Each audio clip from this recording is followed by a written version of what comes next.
These days we could be forgiven, I think, in our society for thinking that issues of age and aged care are generally only related to aged care facilities and indeed to hospital, palliative care departments and so on and so forth. In fact, nothing could be further from the truth. I'm here walking through a fairly typical eastern suburban neighbourhood in Melbourne. Most of our ageing takes place in these neighbourhoods where we live our day-to-day lives. The places we nurture our families in, the places we build our collective memory in.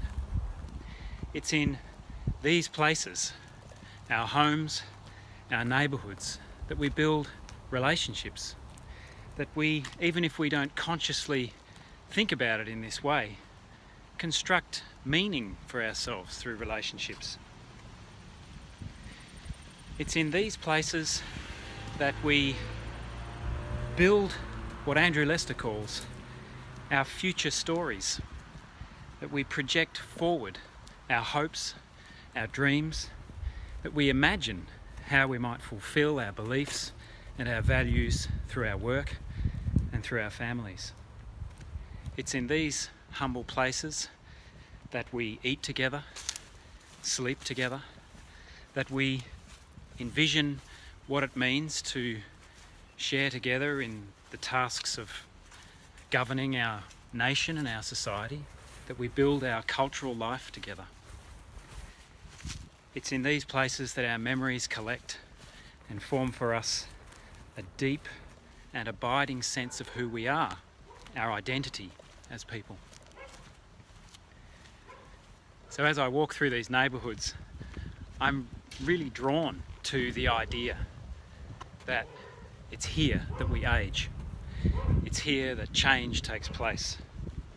Because it's also here, so often, that our future stories are interrupted. As was famously written and then later said by John Lennon, life is what happens while you're making other plans. And that's how life unfolds in these places. It's here that we build our relationships, but it's also here that our relationships end, that our loved ones die or leave, where we perhaps become more isolated as life changes for us. It's here that our reliance on our bodies, what we call health or healthy living, often is interrupted by the failure of our bodies, by the limits of our bodies. This is where we age.